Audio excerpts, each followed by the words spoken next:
So tell us about your journey to becoming an international student. What has that experience been like for you?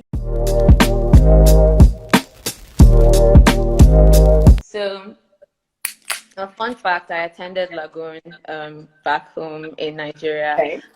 My dad initially didn't want me to come to the US because you know how grandfathers can be, they want to protect their girl child and everything. So I had to like go out of my way to prove to him that I can take care of myself and I can actually, travel and go to school there. So everything was actually, for me, everything was done like behind the scenes. Very, Okay. yeah, my dad wasn't very much involved. It was more of like, my mom and I surprised him with my admission letters and everything. So he was like, wow, you guys did this by yourselves. So that's actually what motivated him to allow me to come to school here. The culture shock, like when I got here was it was a lot, even though before coming to school here, I used to come to the US for summer all the time, but it was still different, like actually living here and not having your parents and your family around you. Yeah. It might sound silly, but little things like taking the subway, like I didn't really know how to navigate through that, or even opening a bank account and all these different things. It just felt like very overwhelming. Like I remember one time, and I came in the spring as well, so it was Oh snowing. wow, it was too cold. Right, like so it was snowing, and one time, like I was trying to do, baby girl for life and everything, so I wore heels to class, and it didn't occur to me. This is a more wine moment right here. Right here. You wore heels in the winter cold time. Okay. It didn't occur to me not to do that, and I just sat down like on some bench outside, and I just started crying. Like, more wine. cheers, man. Wow. Yep, that was that was how it started. But thank God I adjusted. I did. So I don't know if you want more info, but yeah, so that's how it started. Then eventually I adjusted. I will say one thing that I did when I came here was immediately look for the Nigerians. I admit that's what I did. But then at some point in my junior year I decided to branch out, so it was until my junior year that I started like actually making friends with other people outside of people I was used to. But it was a fun journey. Wow. Yeah. You did it. You graduated. Congratulations. So what did you study and why did you choose the course that you studied? I studied communication and social influence, but that's not what I came in with. I came in as a business student. Okay. So I was studying international business administration. Then I changed to entrepreneurship and innovation management. Like I was just going back and forth, honestly. But I knew I didn't want to be a business student. The only reason why I was doing it is because I knew I wasn't a doctor. I knew I wasn't an accountant or a lawyer. So I was like, okay, what's the next thing? So that's why I went, to business. It was horrible. Like, I don't know if you can tell from my IG or if anyone can tell, but I'm not formal. Okay, like I'm not the kind of person that wears like suits to class or anything. And like all my classmates, they had their suits on, and I was just like, what the heck is this? So I knew straight off the bat that wasn't my setting. It didn't allow me to be like who I really wanted to be. And so I actually changed without telling my parents. Don't do that, everybody. Okay. I changed without telling my parents, but then eventually, I told them, and surprisingly, they were on board. At least my dad was on board, surprisingly. And so the reason why I changed my major is because I've always known since I was a child that whatever I was going to do was going to be like out there, like in the spotlight, not behind the scenes. Hallelujah. In primary school. Wait, what did you say? I said hallelujah. You knew that. Oh, hallelujah. You know, in primary school, I used to do a lot of public speeches. Yeah. I was in the debate team, Wow. all these different things. So I knew I wanted to be talking or be, in front of a camera or at least behind a microphone. And my major allowed me to do that. I got the opportunity to host a radio show as well for 3 years, which was amazing. So yeah, it just allowed me to step out of my comfort zone. And another thing about my major, like the name entails social influence. So it's, it's about learning how to persuade and influence people, which is my favorite thing. Like all my friends know, Oh, wow. I like persuading people to watch the movie I want to watch, or persuading people to, to just step out their comfort zone and do things they wouldn't normally do, like attending a pole dancing class, which is something I made my friends do with me. Yeah, so that's basically it. Okay. So what I find really fascinating about your journey is that you went for it. Like you really went for it. And I've heard stories about international students coming here and being like, you know what? This medical doctor life is not for me, or this engineering thing is not for me. And I have heard stories about people like going to change majors without like telling parents. In fact, I don't even know if you know this person, Lovely Ajayi. She's a Nigerian. She's been in the US for like a while. And she was talking about how I think it's during her graduation that some family members actually knew what she studied. And so some people have like really been bold about like really going out there. And I applaud you for that. That's amazing. Thank you. Tell me about Temple. So Temple is a pretty top school in the US. Did you know how high it ranked? What were the things that influenced your decision to go to Temple? Okay, so this is going to sound so bad, but okay. So when I was applying to schools, don't judge me, you guys. No judgment. This is a judgment-free zone, people. If you feel the need to judge, drink wine. Don't judge. But yeah, so when I was applying to colleges, the first thing I was looking at was the cafeteria.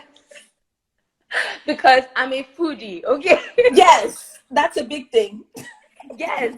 And I told myself I wasn't going to go anywhere that they didn't have good food, and Philly has amazing food. The food trucks in Temple, the halal trucks, oh my goodness, like Philly just has amazing food. But other than that, obviously, at some point I had to be serious.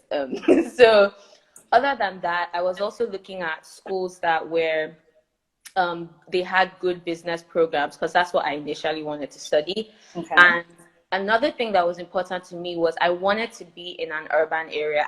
I'm not a rural type of person. I didn't want to be in a school that was like 40 minutes away from the city or something. So I was looking for city schools as well. What else? So yeah, it was the cafeteria, was the area, and it was also the business program.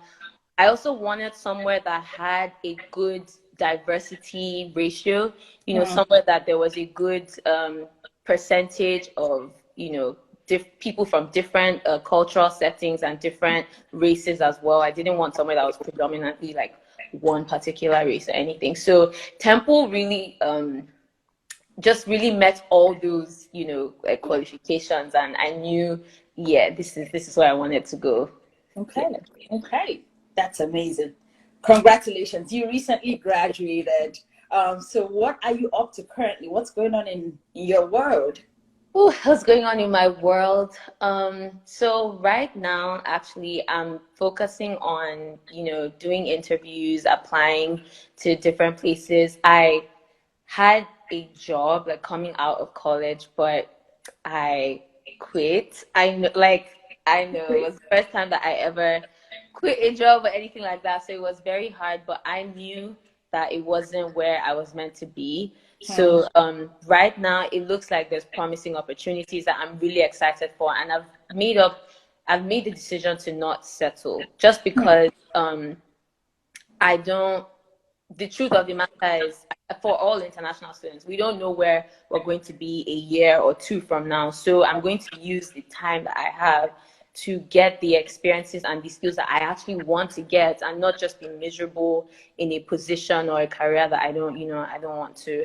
So at the moment, while I'm also doing that, I'm working on personal projects, because I love content creating. Can't really say much on the projects, but I am working on some things. And I'm also I'm trying to be very active in my spiritual life as well. Okay. So I was a part of a campus ministry while I was in college. And coming out is different because now, like, you're kind of responsible for your spiritual growth. There's no one reminding you, oh, there's fellowship on Thursday and all that. So I'm trying to be still like very active and involved in my church and in my ministry. So that's basically what I've been up to. Good. And again, you have shown us again how like really strong-willed you are. Like, it takes some kind of guts to walk away from a job as an international person in the US, period. Because if there's one thing that is our best friend in this country, is uncertainty. Like, there's so much uncertainty in just how things ebb and flow. We don't have that freedom that natives have to just be like, I'm gonna chill, like a lot of us don't qualify for unemployment benefits or any government assistance. So like, if you're walking away from a job, you better have a plan to feed and pay rent, things like that. And so that's really bold. And so well done. And we're going to dive deeper in this identity thing and how you have really kind of honed into it. So you did mention that you knew from very early on what you wanted to do and how you wanted to proceed. And you came to the US, you found out that you were in a course you didn't like, and you changed that. Did you have a clear picture of what your future and your plans for, I guess, your life or your career was going to be like when you came to the US? Or did that get clearer as you have been here in the past few years? That's a really good question. So it got clearer, and as I got older, things, it was still the same picture, but the picture there was some tweaks and adjustments here and there. I still remember when I was in high school, my cousin is on here, Itima, but hi, Itima. Yeah. Her, my sister, and I, we've just, like, growing up, we've always been extremely innovative. Always. We did things like make up our own countries and make up our own currencies and our own celebrities. Like, we were in our own world, while other kids were probably, I don't know, playing video games and all that stuff.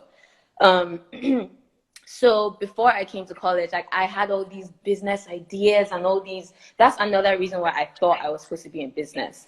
But I had all these great ideas. I knew what I wanted to do. I just didn't have a clear picture of how I was going to get there or how it was going to look. And there's this quote that I really like. It's a Christian quote, but it says, sometimes God will show you the mountaintop but not how to get there, and sometimes he'll show you how to get there but not show you the mountaintop. So I feel like I knew the mountaintop, but how to get there, like, I didn't know. And I was talking to my mom about all the ideas, like, Mom, this is what's going to be called, and all these different things, and she's just being very encouraging. But then when I got to college and realized, okay, I'm not meant to be in the business school, so I have to figure out the business aspect of this. Like, I've figured out the creativity aspect, but I need to figure out, like, I need to be strategic in, like, the financial planning and all these different things. And I am not business savvy. Like, I've tried. And other things it was also streamlined, because, so fun fact, for my SAT, not SAT, what's it called again? Common App. Yeah, that's it. My Common App essay was on how I feel like I'm the jack of all trades, right? So coming into college, that's really what it was, just jack of all trades. I was into poetry, singing, public speaking, everything. And I knew, okay, like, you can't do everything at once. So as time went on, like, my desires for certain things started to, like, fizzle out, not because I was losing, like, motivation or anything, but just because I was starting to have a clearer picture of the things I actually enjoyed doing. And I started to think, okay, like, you might enjoy doing so many things, but out of all the things you enjoy, what can you monetize? Like, what can you actually make a living from? So that also helped, and hosting my radio show also helped and made me realize, okay, I think I'm more into like doing radio and podcasting than being a YouTuber or being in front of a camera. Okay. I've tried it before. Not for you. It's not for me, and so yeah, things just got clearer and clearer as I started to, like grow up, and also as I started to get more experiences, I started to, realize, okay, this is more of who you are, and yeah, like all that. Oh. Hope that answers the question. It did answer the question. I do have a follow-up question. Which would you attribute, this growth that you experienced more to? Was it a change of environment? Was it an age thing? Was it the independence of being far away from home? What would be kind of the biggest factor that drove this growth experience for you? I think it definitely wasn't an age thing, because I'm a dreamer. So I don't care how old I am. Even if I'm 50 years old, if I want to be an actress, I'm still going to pursue it. I think it was more of an environment thing. And more of realizing who I was, my identity. So, for example, I enjoy talking to people. So the more and more I was talking to people and doing my radio show, I realized, oh my gosh, like I want to be interviewing people. I actually enjoy doing that. So stepping out of my comfort zone in the environment that I was in, like helped me realize the things that I was actually interested in. Another thing is, I realized that there's some things that you might think you're interested in, but you're actually not. But because other people have put it on you or say you're good at it, then you think, okay, this is what I'm meant to do. So growing up, everyone was just always like, Ekemi is the dancer or the drama queen or this or that. And like, as I grew up, I realized, like, yeah, I'm those things, but like, it doesn't mean I want to be on like in theater. It doesn't mean I want to be a singer. Like, I had to narrow it down because I feel like I was trying to take on everything that everyone was saying, and I was trying to be like the best at everything. But I had to realize, okay, what do you enjoy doing? Not what you're good at, but what you enjoy doing that you're also good at, if that makes sense. Makes a lot of sense. Yeah. It makes a lot of sense. Okay, I'm learning so much from you today. All right, let's continue. So what are some misconceptions you think people have about what it means to be an international student? The fact that I drank right before that question, that like you were in the spirit right there. But wow, okay.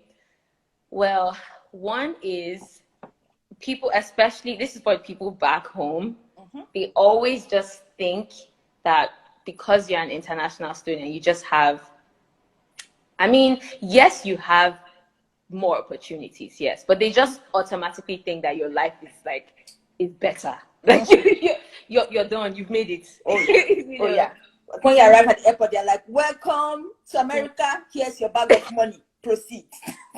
Right, like, they really think it's just greener pastures. And I really like that quote, the grass is greener, it's not greener on the other side, it's green where your water is. So it doesn't matter where you are. Like, if you make the most of it, you'll succeed.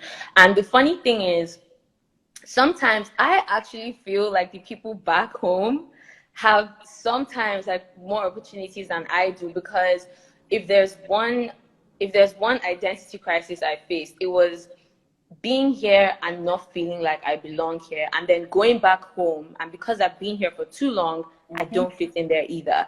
So it's like, well, Yeah. So it was very hard. Like, while I'm here, I'm worrying about things like, is my accent going to stop me from getting this opportunity, or is this going to affect that, or all these different things. And then the people at home, because they're home, like, it's easier for them to make connections, and things like that. And I'm just like, okay, I don't know. I feel like my options here are like I have options, but they're also limited. And the people back home, they're home. So, they might still be limited in other ways, but if you know what I mean, like there's just, I don't know, like I can't, if I was home, for example, I could go and audition for like Indani TV roles, for example, but I can't just wake up today and decide to pack my bags to Cali and, and start auditioning for roles. Like there's procedures and there's all these protocol and paperwork and all these different things. So I feel like that is definitely a major assumption that people have, that once you just come abroad, like you've made it in life, know. Yeah, I think that's a major one. Like other than that, let me see. And parents too, they just automatically think that it's easier and no one really takes into consideration like mental health and all these different things, which is something else I'm really, really passionate about, but a lot of international students, definitely struggle in isolation and, like you said, uncertainty and all those different things when they come here. So, yeah. Wow. I mean, you dropped so many, what's the word? Gems. I don't even know where to start. Gems, you dropped so many gems, and you really touched on some things that I think that are very, important things that we talk about. I think that misconception, even from people here who see us and automatically assume that we should wake up every morning, kiss the floor, use the grass and fan our face and be grateful to God that we woke up, breathing the air of, the abroad. And it's like people don't understand that we have a home that we have come from. That while there may be structural differences in what the experience is here versus at home, we are not home. Like I was in the car this was way back in undergrad, and we're all driving somewhere. Somebody made a joke in the car talking about, oh, when we get to that junction, please buy gala. And everybody cracked up laughing because it was such a, it was, of course, not possible. But then it took everybody back, and it was just that reminder of you can't buy gala at the next junction. Like it just cannot happen. And that community, and you're very correct, the isolation. Like, I mean, when I hear students in places like Montana or Maine, which I think that there are like 3 Black people there, I could be wrong, but I think the number is about close. Like, I think that it's a real conversation about how we exist in that isolation, how we end up like realizing that we are here by ourselves, making those new connections, forming new communities, and still trying to succeed.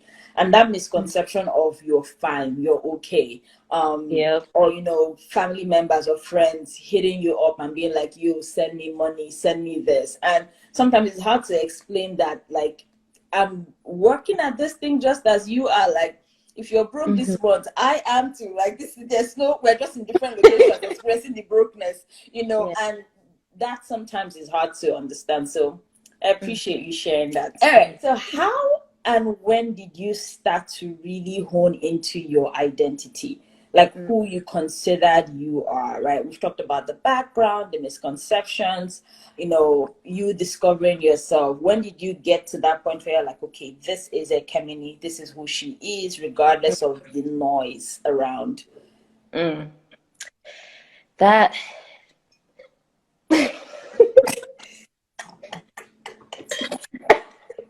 that was a journey. That was definitely a journey. So, and I'm saying this for everyone listening to this, personal development is very important. Okay, like we can't neglect it, because then we're going to be just like the older generation that we complain about. Okay. So I had to get into my personal development. I got into personal development coaching as well. I started watching videos, reading books. One of my favorite is Daniel Coleman's Emotional Intelligence book. I was also listening to this guy, Leo Gora. He was like my personal development coach / mentor. And I think journaling is very important. So when I started journaling, it really helped me to like just focus and narrow my thoughts. It helped me to like actually realize the things that I was feeling and all that. So I think my personal development growth definitely helped me. You know, like admitting certain things to myself, like, okay, Kemi, are you passive aggressive? Do you have confrontation issues or anger issues? Little things like that. Like as it started to go on, you know, like learning all those things really helped. Then at some point when I got stronger in my faith, which is when I joined my campus ministry, that also helped too, because I was around other people who weren't judgmental. We were all just trying to figure out life and help each other grow. And, you know, so that really helped me. I think community is very important. Healthy community is very important.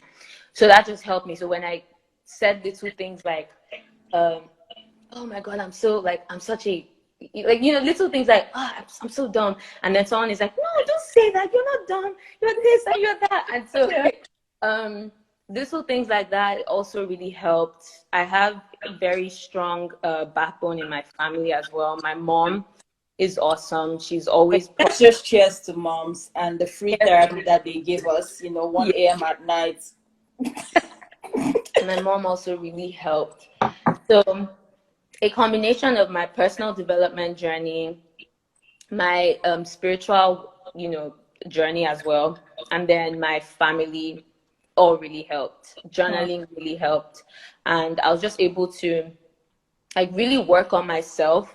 And another thing that I struggled with was learning how to balance like having time for myself and then still having time for school and having time for friends and calling family back home. Like, oh, all that was just a lot. It was a lot. And then, you know, today mom calls and she's like, you have not called your uncle. Oh, you should call your uncle. And all these different things. So it just felt like, where's the time for myself? Yeah. So when I started to make time for myself, and you know, I love taking myself out on dates. I try to do it at least once a month. Oh wow. And so when I started to do that, like I started to, you know, like just my identity just started to solidify and become secure. You know, learning things like, oh, I actually enjoy reading, or I'm actually, no, I'm extroverted, but I also love to recharge. All those different things, like you learn those things when you spend time with yourself. And oftentimes we don't, like we human beings, we don't want to spend time with ourselves. Like we distract ourselves. You know, we go out, we go on social media and all these different things. And like even recently, what I've been trying to do is now I don't keep my apps on my phone.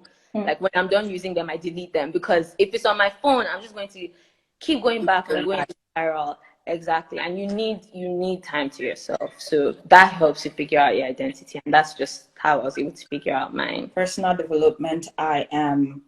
That's my mantra. I think that if we don't, like you said, if we don't actually take the time to work on ourselves, the parents that we have that we're complaining about, or those uncles and aunties, we're just a few years away from being exactly that. And that's very important. So one of the ways, right, this is kind of my thing, one of the ways I know people who are very solid in the way they identify themselves or how they feel and, you know, internalize their personality is from their accent. If you were born in a different country and you came here last year or 2 years ago or 5 years ago, are you already doing free?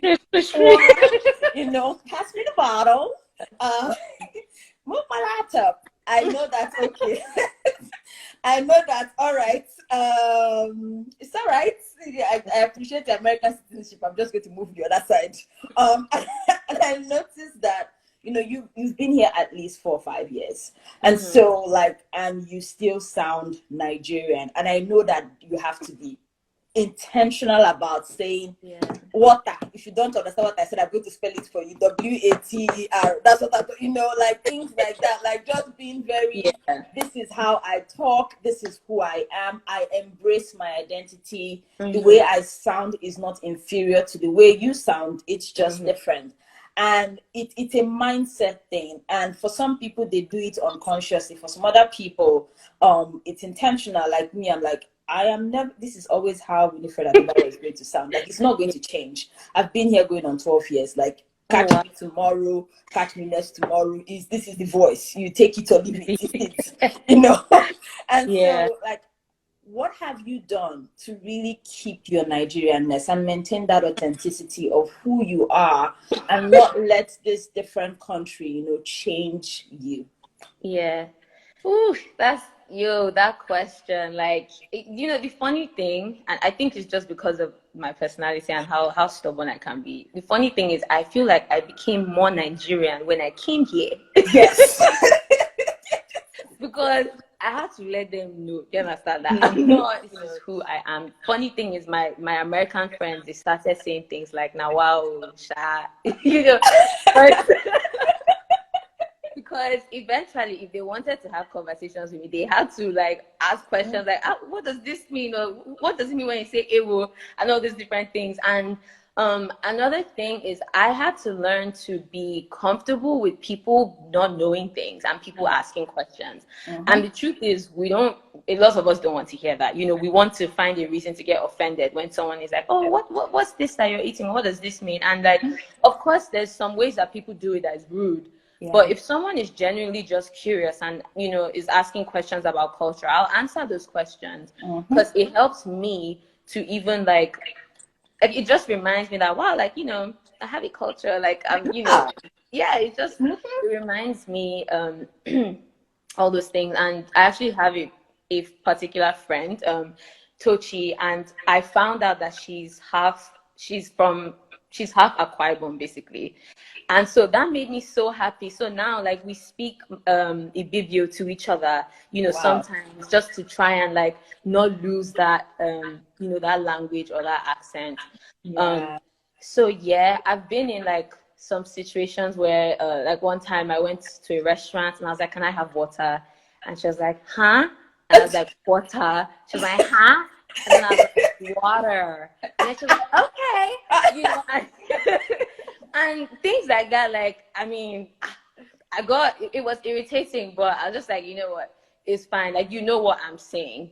So, there was also this time that my friends and I it wasn't really an argument. We were all just cracking jokes, but they were always like, why do you say serviette? It's napkin. And I'm like, well, it's serviette where I'm from.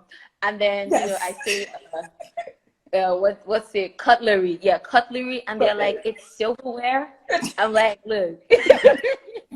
So things like that, like it, obviously, like, of course, it doesn't mean that I don't try to assimilate or adapt like to their culture and everything. I definitely do. I have noticed that some things in my lingo, even though I sound very Nigerian, if I'm talking for a long time, someone would notice, okay, yeah, you've been in America for a while, because of some things I would say, like John, or like, yeah. I think my own is word. I can't say word again. It's like I now do word. Right. I've tried. Like, I've lost it. Yeah. So little things like that, definitely. I catch myself sometimes too saying Saturday, and I didn't mean to do that. Like, it's not like I'm faking my accent or anything. So yeah, I just think it's you being like, what's the word? It's you being intentional about still keeping those things. Like, even sometimes when I'm talking to my mom, when we're like gisting or gossiping, we speak our language, and she knows I'm really bad at it, and she's like, this is not the language. Cut and join, we'll make it through.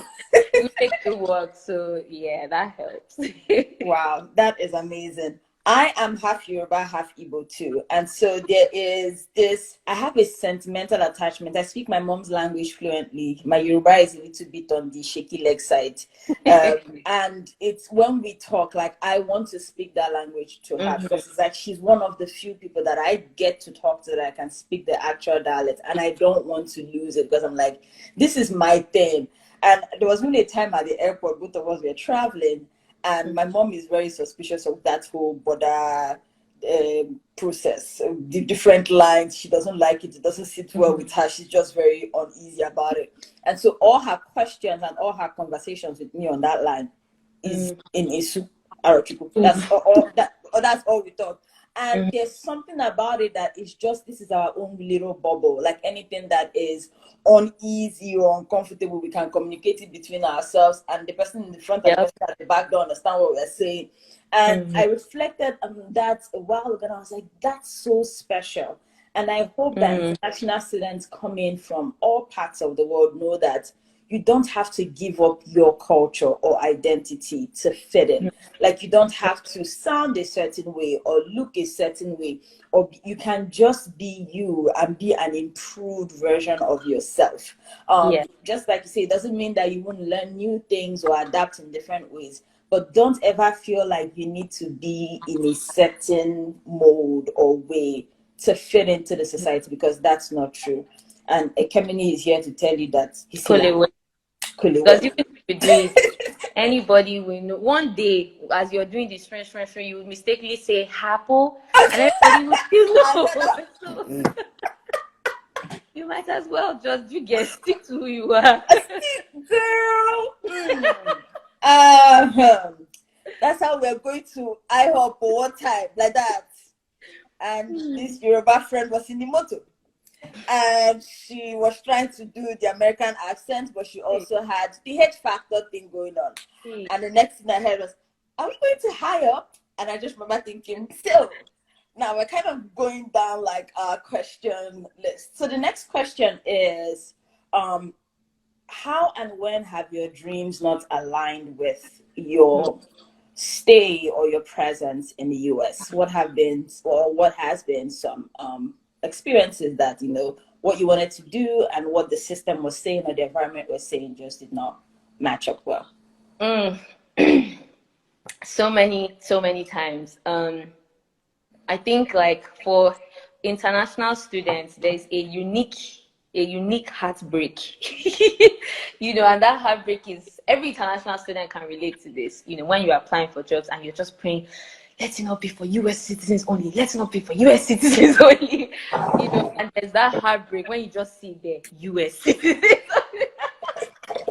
And Temple offers a lot of opportunities. So when I'm looking through the career applications and all that, there's so many great opportunities. Like, one of them was working for Jimmy Fallon, and when I saw that, I was like, oh my gosh, like, this is so cool. How cool would it be if I could do this?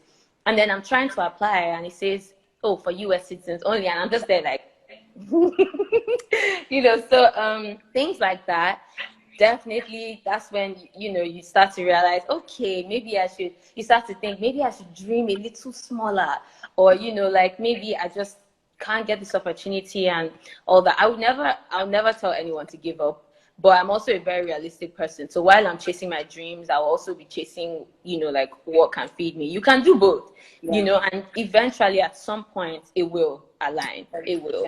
But so yeah, times like that, like, it just, and it's much harder being a media student, because, like, if I was a STEM major, America loves STEM, so there would be so many more opportunities.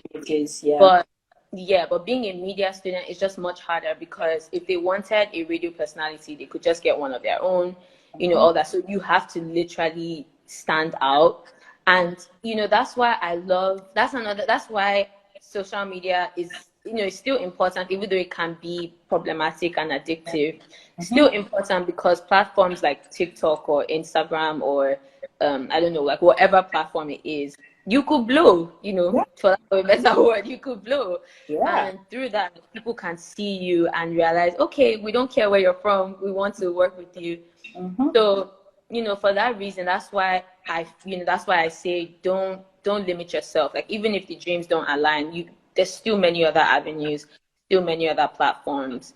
I'm trying to not so much think about, well, I've never been the kind of person to stay focused on what's going to bring me so much money.